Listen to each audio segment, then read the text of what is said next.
समाज के ज़हर एहतमाम आज हम एक शाम मुनाकिद कर रहे हैं, एक शाम ऋषि के नाम। एक शाम ऋषि के नाम जो हम अमूमन करते हैं उर्दू में या हिंदी में, लेकिन क्योंकि आज हमारी मेहमान न्यूजीलैंड से बहुत दूर एक मुल्क जिसे गयाना कहते हैं, वहाँ से हमारे साथ आज जुड़ी हुई हैं इस वीडियो कॉम या जूम की मीटिंग के तहत, तो इसलिए मेरे सवालात और मेरा इंट्रोडक्शन जो है अब अंग्रेजी में होगा। Dear shout out, dear listeners and the people who are looking at us, and it is all courtesy of Mr. Adnan Mirza, who is our president of Sangam, as well as who is our technical person. Today, our guest is from Guyana, Miss Aleema Nasir. Madam Aleema Nasir is a very well-known personality of Guyana, and not only of Guyana, but also she is known as the advocate of women and children throughout the world. I'm very grateful, rather Sangam is very grateful that she has given us her time to give us her view about women's support, child literacy, and women development. Assalamu alaikum, Madam Aleema ji. How are you today? Wa alaikum assalam. I'm well, alhamdulillah, and thank you for having me here on your program. Aleema ji, I am Dr. Yusuf Qureshi, but this is my pen name Rishi, and that's how we call it Ek Shaam Rishi Ke Naam. That means one evening with Rishi. Yes. Your name, madam, is Aleema and Nasir. Aleema means knowledgeable, and Nasir means who is helpful. Yes. Tell me, that are you always helpful and knowledgeable? Well, my dad was a very brilliant guy, and I have 4 very brilliant brothers, and they were top scholars. So something must have rubbed off to make me a little bit knowledgeable in my own. And Nasir means helpful. The Nasir family, as far back as I can remember, were always, my grandfather was a well-known person throughout this country, and everybody who needed some kind of help used to turn up at his door. And so I grew up in that helpful situation. So I guess I was aptly named. Okay. Yes. You are very active in the worldwide women support and education and the children support. What I'm asking you as a Muslim, myself, I'm also a Muslim and you are. So is it only for the Muslim Ummah, or you are helping worldwide for other women and other children as well who are not Muslim and they belong to other religion? Yes, I attended many conferences, Islamic conferences, and the last one I attended was in Abu Dhabi, right? I attend Islamic conferences in Trinidad, Barbados, and some Caribbean countries. But my work, I have traveled to 26 countries of this world. When Guyana signed on to the UN Convention on the Rights of the Child, they had to put this commission in place and to ensure that children are given their rights to education and security and the whole works. And so, one of the places that I go is Geneva, where I go to defend the United Nations Convention. When we go to defend our country's report, I'm the one who goes and defend our report. And I have, I have been working with children. That's my passion. Women and children, that's my work. My job in Guyana is to report to Parliament on the condition of children throughout this country. And hence, it is very vast country, and not the hinterland is not that developed. And so traveling there, we have to go by small planes. So I have been to all 10 regions of this country, and we engage, when we go to those places, we engage the people in the medical field, the police, the teachers, the community leaders, and everybody. We have meetings with everybody to make sure that they understand that what the rights of children are and how they should be treated when they are interacting with them. Please tell me that to our Nazreen, Nazreen means our listeners and the people who are looking at you at our website, at our Facebook, and at YouTube.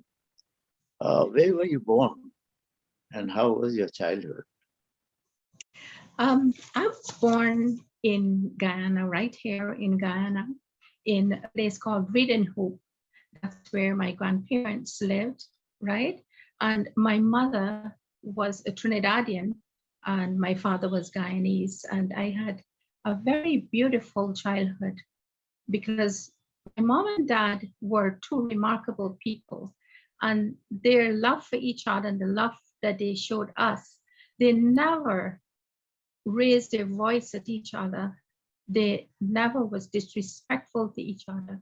And they had a very beautiful relationship. And that was something remarkable. That's something that's missing in our homes, in our lives today. So my childhood was very beautiful. Yeah. So how many children you have? I have 3 children, a son, he is in Maryland.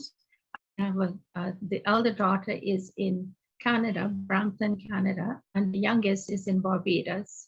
Yes, they're all married and working there, and I have 5 grandchildren. All right, great. So were you practicing the same as your father and your mother did with you? Pardon? Did you practice the same what you have learned from your parents, that you never raise your voice with your children? Well, or did you as you can see, I'm a soft-spoken person, and so raising my voice is not something that I do very often, unless I see a roach. I'm afraid of crawly creepies, so then I would scream. Okay. Yes, but I don't usually raise my voice. Okay. So when did your family come to Guyana? And why Guyana? As people from Indo-Pak, or as I can understand, or I can see that you are maybe that, 3 generations or 4 generations before you were from India or Pakistan area? Yes.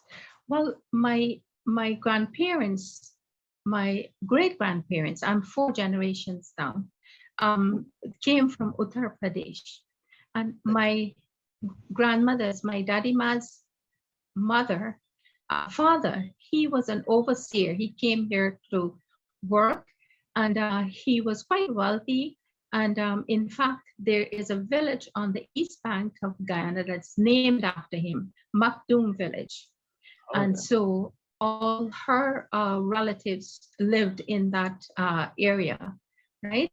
And he and my grandfather, my dada, his mother and 4 of her sisters came from India on this boat. And when they reached Trinidad for a stop, the eldest sister, she came off at that stop. And 3 of the 3 other sisters came here to Guyana. And they spoke fluent Urdu, no English at all.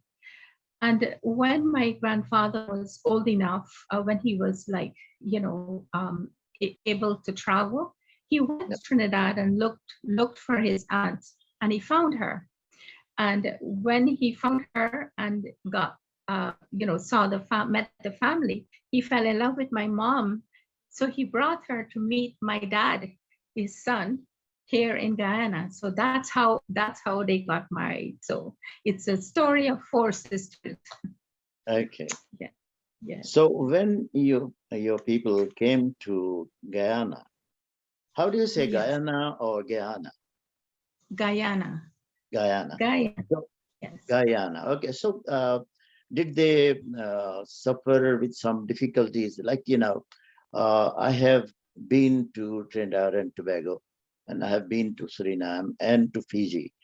And these people have come from India, and at that time it was India, British India, and it was a British colonization.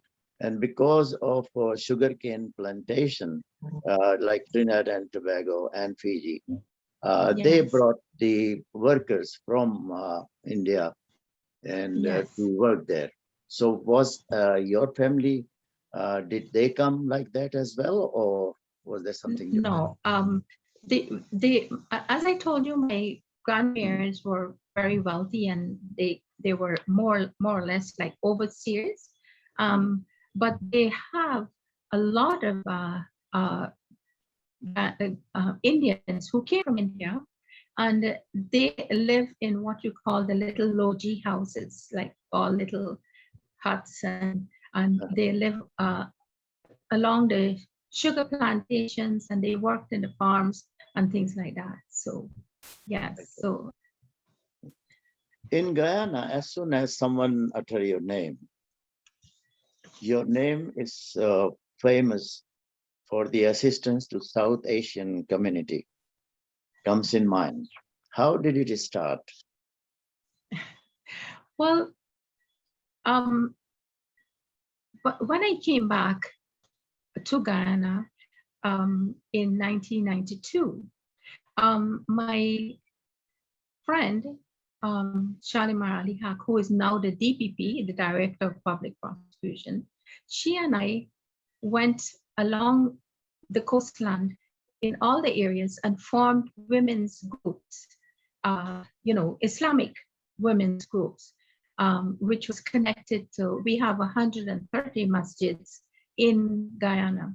So we went to those, we started these groups. And so that's one of the way where we both got we got well known to the all the communities. In forming those groups, we had a lot of programs and things like that we included the general population, not only Muslims. A lot of our programs, we invite the persons, the women from the communities to come. We had educational programs, and I don't know if you're aware that Ghana has the highest cervical cancer deaths in the world. This was said by WHO, and so we have a lot of cancer camps around the country, and we invite all the women from the communities and things like that. And I think Sister Shalimar, who is the DPP now, and myself, we dress alike with the hijab, and mostly a lot of time in black. And a lot of people mistake us, but we are the two Muslim women out there that people know. Everybody knows us. Yes. Okay. Yeah. You have been a social worker, I would say that you have been working as a social worker from or since your beginning. Have you chosen this career because of some inspiration, because you have been inspired by someone, or any special occasion that have turned you as a social worker, or some incident like that? Um, well, going back to when I was 17 years old, I was attending the university here in Guyana. And my dad came home one day and he said to me, pack your bag, don't say a word to a single soul, you're leaving this country tomorrow. And that is how I left Guyana, because he got word from a colleague that, the then Mr. LFS Burnham, he was planning to use me as an example to the Indian community by forcing me to go to the national service in the hinterland, where boys and girls and they're all, doing national services, and there was a lot of abuse going on there too as well. And my dad would never have sent me on one of those. So he took me out of the country. I lived for a bit in St. Lucia, and then I finished my studies in Barbados, and then I got married in Barbados and continued living there for a while. While I was in Barbados, I was within the Gujarati community, and the I found that all the young girls used to come towards me for help, advice, things, and I think that's where I started reaching out to them. We had an Islamic center, and I had the women's group there, and that is how it all started. I should say it started even when I was at school, because I went to a convent school, and I started the first Islamic society in a Catholic school. So Okay. that was back then. Yeah. So I think I'm always reaching out to people, doing things. Yes. So that's how it Right. is.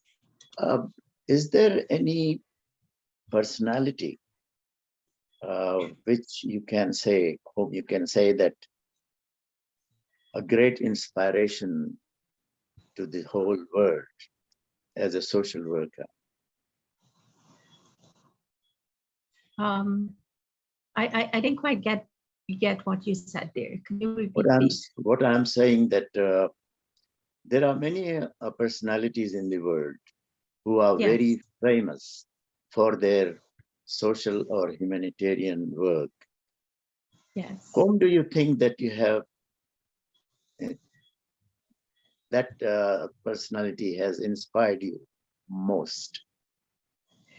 Um, I'm well, not talking about any Muslim person.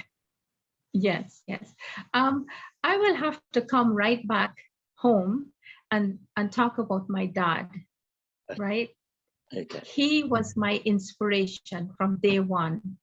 okay, He was the equivalent of the Attorney General in this country, which was a Crown Solicitor in those days, and he was a partner in one of the top leading law firms in Guyana, and he would reach out to anybody. He would help anybody who comes for help, and people who couldn't afford fees, he just did what he had. So I really admired him, and he inspired me in a lot of ways to help people to do things, and it was awesome.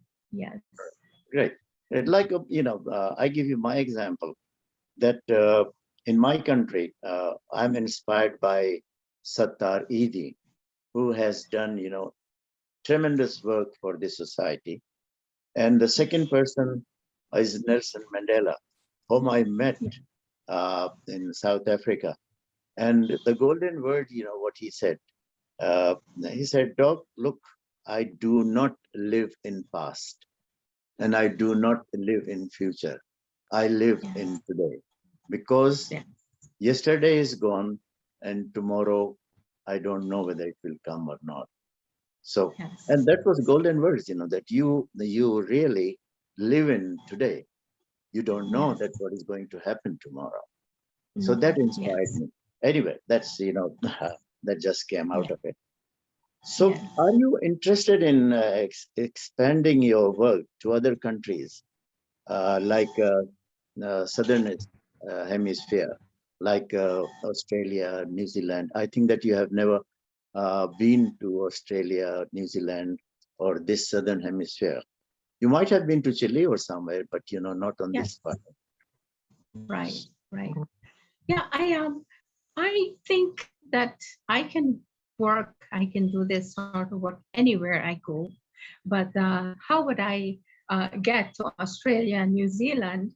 And there's so much to be done here in Guyana, in the Caribbean countries, in the South American countries. There's so much negative things going on. There's so much abuse, and we have a lot of our suicide rate is one of the highest in the world.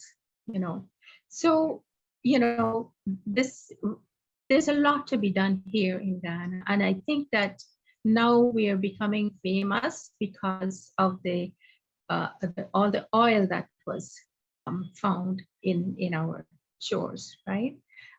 There seem to be a lot of people wanting to come to Ghana now. The once poor country is now going to be one of the richest in the world. That is what they said. Yes.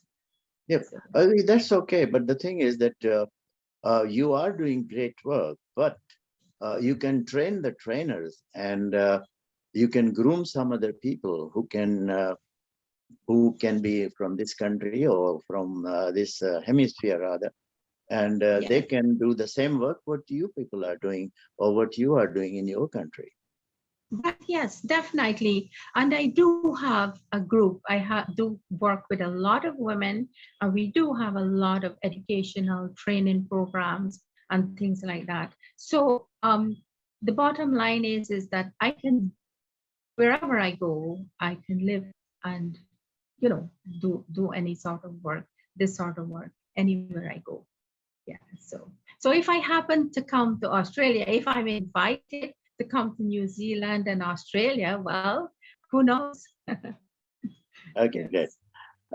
Tell me, madam, that whenever anyone or any organization they start any samaji kam or the cultural work, people always are very anxious that how you people are getting the funding, from where the funding is coming, and who is funding it, and how the funding is being spent. So have you come with that difficulty, or how have you overcome that difficulty? Well, a lot of our funding, well, let me talk first about the Rights of the Child Commission. We are funded by the government of Guyana. And the budget that they gave us sometimes cannot cover all our work that we want to do for the year. So we have partnered with UNICEF, and we do a lot of programs together, and they fund a lot of our programs as well, right? But everything is documented, and all monies are documented and kept tabs of. Yes. So and from the from the other work that I do, the charitable work, I have a group of ladies who I work closely with. They're all business women, and when there's a need, we will all put together and see how best we can do that. And I sometimes put our work on Facebook, and from that, a lot of people contact me and say that, okay, I see you're doing work, you're doing having cancer camps, and I would like to support your cancer camps. And people from New Jersey, Canada, different places, they see the work that we are doing and they want to help us. Recently, we came across a little old man who had an accident and some brain damage, and he couldn't walk anymore. And his son-in-law built him a little something like a dog house outside of in the yard for him to live in. And so we got together and built him a nice little one-room house outside in the same venue. And it's actually now being painted. And this was done through the help of our own sisters. We supported, um, we funded it ourselves. Yes.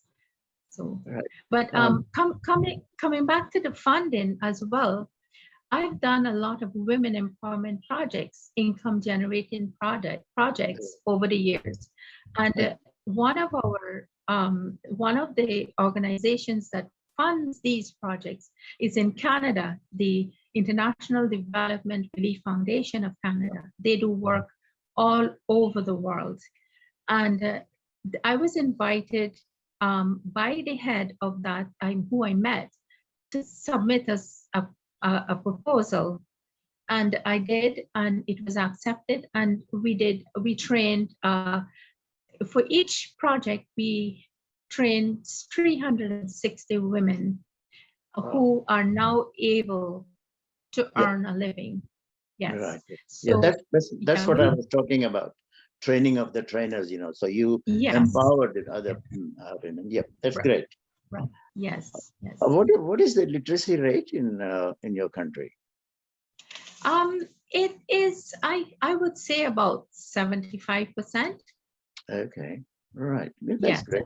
And we do have some programs, or some of our educational programs. We target women who cannot read and write. Yeah. So it is both women and men. It's on the same par, or women are less privileged. Generally, the educated women, I think they are on par with the men when we talk about the ones in good jobs, the ones who went to university and things like that. But when you come to the hinterland where the Amerindian people are, a lot of them can't read and write, right? Even they do farming and they can't read and write. I can tell you a story. At the tip of the Guyana map in Region 1, which overlooks Venezuela, you can see the outline of Venezuela from there. There's this village, all red earth, right? Thatch roof houses and everything. One little school is there, and a primary school, and the children go to that school up until they're 10 or 11. And the few of them that pass the common entrance, the examination, are sent hundreds of miles away to a dormitory school where they live in.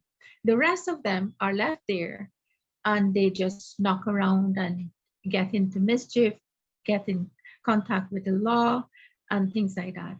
But on the weekends, this village is so poor, but on the weekends, they have a big party going on. They have a boom box, which is battery operated, and it is very, very huge. And so the government has stopped alcohol from being sent into those regions, right? But they make something called paiwari, which is a lot more potent than the alcohol you buy, commercially. And they would drink this, get drunk, and that is where this is really, really bad, that we have a lot of incest in those communities, and a lot of sexual abuse and things like that goes on in those areas. It's very, very depressing, but it's part of my job to know these things and to report them. So yeah. Okay. So that's that. So what is the population of Guyana? It was 750,000, right? Okay. But within recent time, I think a lot of people have gone from Guyana to North America. So I would say it's about 600 and something thousand now. Yeah. And what is the percentage of Muslim population? It's only about 13%. 15%. Okay. Yes. Recently, it was International Women's Day. Yes. So how did you or your organization at your country level, it was celebrated or you have observed that day? Yes. Well, with the COVID now and all the restrictions, we had to do a lot of programs online. We had a lot of, Zoom get-togethers and things like that, a lot of training programs. But the Minister of Social Protection, Bindia Prasad, she had a big event at the the convention center, where she asked me to set up a booth or a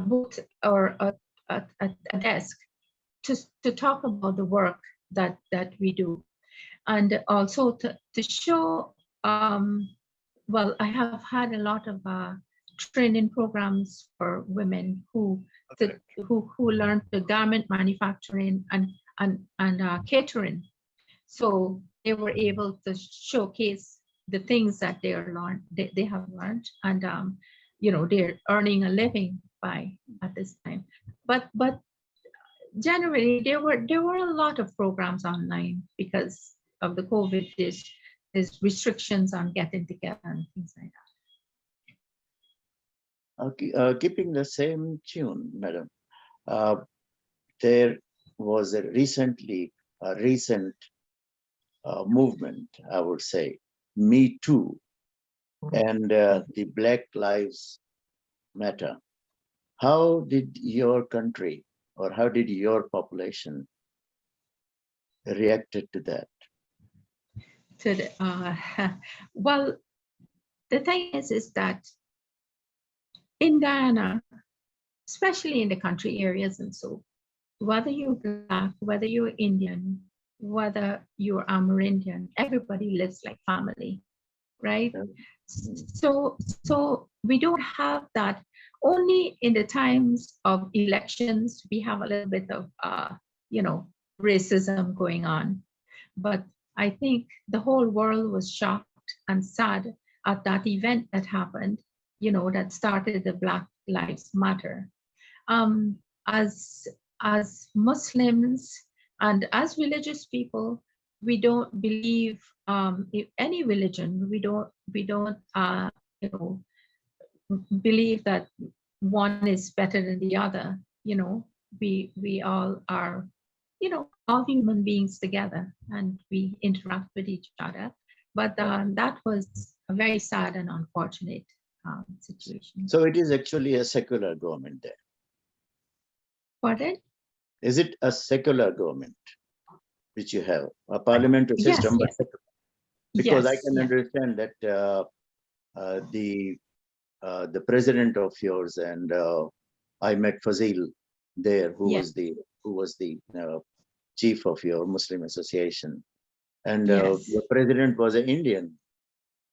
Yes, yes. I think he's no more president. Yeah, right.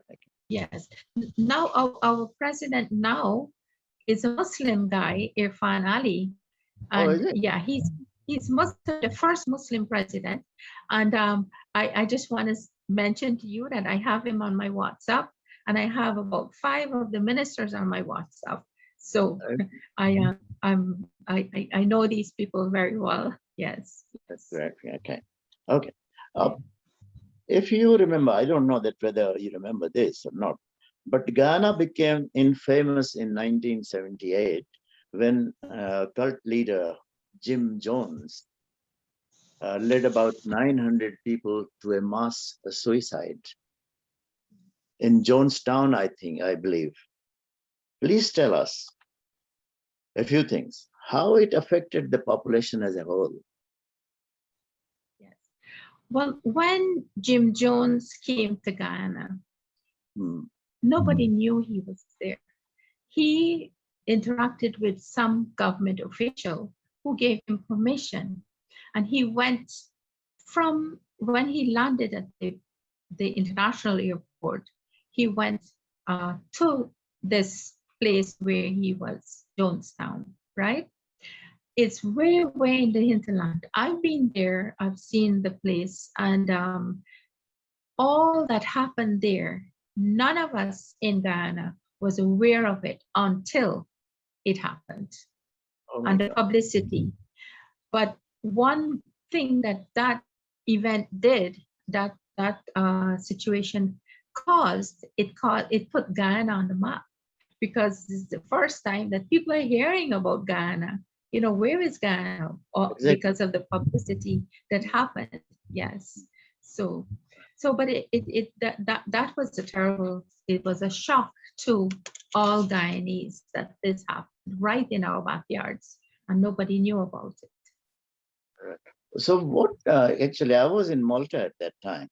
And Malta is a Catholic country. So they Yes. were very much aghast, I would say, or, there was a big fiasco in Catholic community. And they were, saying, there was a rumor, was he a Catholic? Was he a Protestant? So what sect do you think that he was of? Or he did uh, have a new sect of his own? Yeah, I think he belonged to a cult. Uh, He practiced some kind of cult, and he forced people, from reports that we got in investigation, he forced people to do certain things. And in the end, when he gave everybody the drink, he forced them to drink it. all Yeah. right. And that was when they all died. I Yes. can understand that you would be a teenager at that time in Yes. 78. So how did it affect you? Uh, the news came in right under your Yeah. nose, right there in your locality, right there in your country, and you as a teenager growing up. How did it affect you? I think we were all shocked and scared that this can happen right here, and we didn't know anything about it. But like the location that it happened in, it could have been some other country, as far as we teenagers were concerned, because we had no connection with that area, with that place. So I mean, we spoke about it, our teachers discussed it and everything, but that was as much as that happened. There was no Muslim involved in that one. No, no. Okay, all right, that's great. Yeah. Yeah. Do you have a full-time job, Lima, or you are committed only to this work? Please enlighten us about this one. Or this is your full-time job? Yeah. Well, when Guyana signed on to the UN Convention on the Rights of the Child, and they formed these commissions, it was the Rights of the Child Commission, the Women and Gender Equality Commission, and the Ethnic Relations Commission. They had to put these in place. And so names were submitted and had to be vetted in Parliament. And then we were sworn in by the president. At that time, it was President Jagdeo. And so the work has started, and that's my work, my work, one that I'm getting paid for. um, and so that was in 2008 when we were sworn in. And so since then, I've been the chairperson. I was elected the chairperson of that commission, and we've been working throughout this country. And our mandate is to report to Parliament on the condition, what's happening on the ground with children, and to make recommendations. And we also have to study all the legislation and see whether we think something could be changed, or things like that, for the better of children in Guyana. Great. I've seen uh, your late brother Naim's Kitchen. So Naim's Kitchen is providing food, I have seen. And so is it for everybody, or it is only for the Muslim population there? Yeah, no. My brother Naim, he helped everybody. He was like anybody comes to him, he would help them. He has done remarkable things in this country and elsewhere too. Um, he built that kitchen for the homeless people, Okay. that are walking on the roads and things like that. They can get a meal, and then they get one to take home for dinner. You know, so that is happening on a daily basis. Okay. Yes, and that location where that Naim's Kitchen is, that is where we have the old people's home. where we have 220 residents staying there. And in this country, we have a lot of elderly abuse happening in this country. And a lot of the people who are staying in that place, um, their children make them sign over all their properties to them, and they take them and they put them in there and forget about them. And that's what's been happening, you know. And Right. if time permits, I have another story to tell you. But yeah, that's right. Yes, on a monthly basis, all the elderly people go to the post office to collect their old age pension. Oh, And some of them leave home since 5:30 in the morning, and the place doesn't open till 8.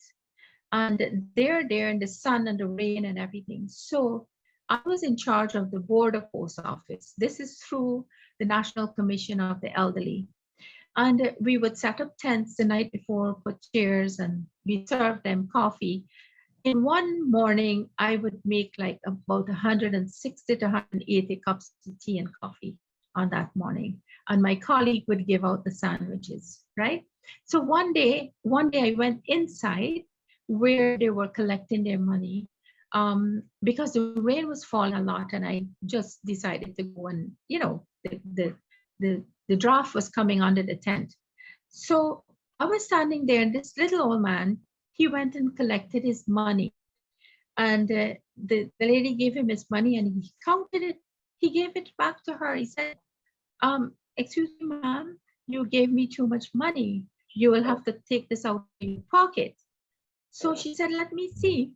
So she take it back and she counted. She said, no, this is the amount you get, 28,000 every month, Ghana dollars, right? He started to cry. He said his son has been collecting his money for him all the time. Give him 5,000 and he would give him back 1,000. So he ended up with 4 out of 28. And so we have a lot of this elderly abuse in this country. It really breaks my heart, and that's one of the reasons why I keep on trying to help these people. Yes. Okay, let's come to the light mood. Your brother did have this business, a roti hut. So who is Yes. running this roti hut now? You or his widow? Yeah. No, I have never been involved in the business. We have about 350 staff working in the business. There's a huge factory up on the East Coast, and they deliver bread and pastries and so throughout the whole country, right? And out of those 300, almost 400 staff that works in the business, my brother has put relatives, cousins, and brother-in-laws, and so in the key positions, and so they're still there. The general manager is my sister-in-law's brother-in-law, her sister's husband. So they have people of honest people who you can trust in those positions, and she overlooks on a whenever they come to her, she makes the final decisions and things like that. So And she's from Pakistan, I understand, is it? no, that's, you're talking about my eldest brother, Siddiq. Okay. So these yeah, Maulana Siddiq. Yes. Siddiq. Yes. Okay. She's Guyanese. She's Guyanese. Naeem's wife was Guyanese. Okay, Guyanese. Okay, all right. So Yeah. You have just told me that you have 3 kids.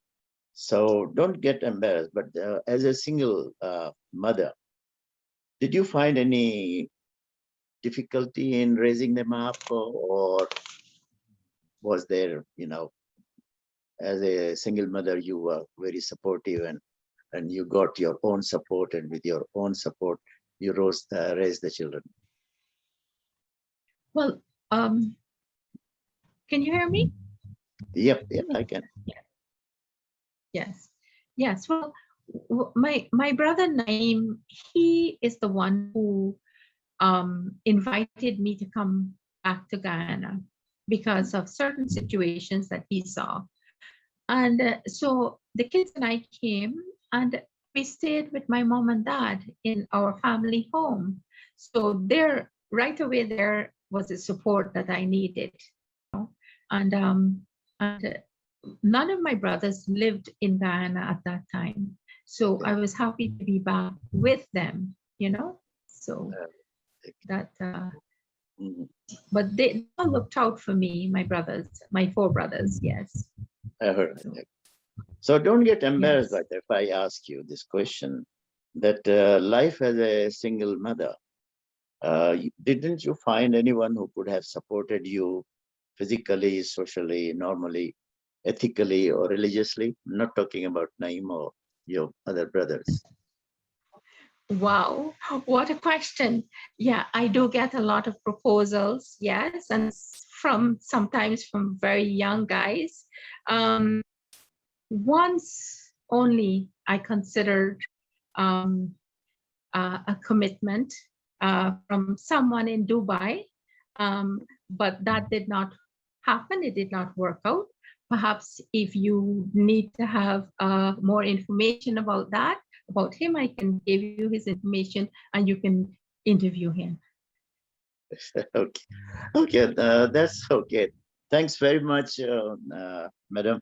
It's very nice of you to talk with you, and I am very grateful that you had been very open in your answering the questions, and did let us know about Guyana, the people of Guyana, the situation in Guyana, the situation of Muslims in Guyana. And as a Sangam representative, I can say that Sangam is very proud of women like you, who not only because you are Muslim and you are helping Muslim Ummah, but like you have said, that 250 people are living there and you are helping them. That's very great. And from Sangam, I can assure you that we can give you full support, and maybe that we may uh, have an opportunity where we can invite you to visit Australia and New Zealand and train our Ummah, train a Muslim women to do the same work as you people are doing, like you and Shalima, you are doing there. So that's very great of you. Thanks very much for your time, and keep Thank you up your very work. much. We are very Yes, and okay. Thanks a lot. inshallah. Assalamu And alaikum. thank you very much. Allah Hafiz. Allah.